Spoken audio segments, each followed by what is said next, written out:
আলহামদুলিল্লাহ। দেখেন, গাজীপুরে রেললাইন, দোকানপাট ভাঙ্গার দৃশ্য। আসলে এই দৃশ্য দেখলে অনেকটা খারাপ লাগে, কারণ অনেক দরিদ্র অসহায় মানুষ তারা ব্যবসা বাণিজ্য করিয়ে খাওয়ার জন্য দোকানপাট ব্যবসা করত। আসলে এই জায়গাগুলো কিন্তু সরকারি, সেই জন্যেই হয়তো এরকম পর্যায়।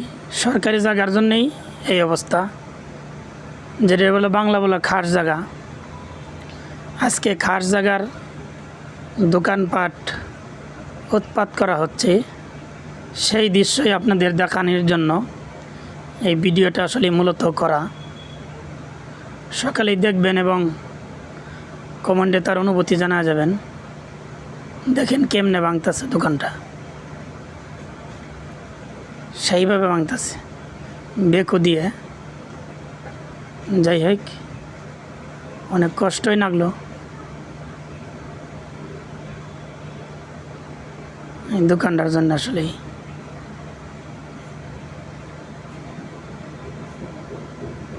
ভিডিওটি ছড়াই দিবেন, শেয়ার করে দিবেন, যাতে যেহেতু বাংলাদেশে খাস জায়গা জমি আছে, যারা দোকানপাট করি খাইতেছে তারা যেন সাবধান হয় এবং সাবধানতা অবলম্বন করে, যাতে এই কষ্টের সম্মুখীন না পড়া লাগে।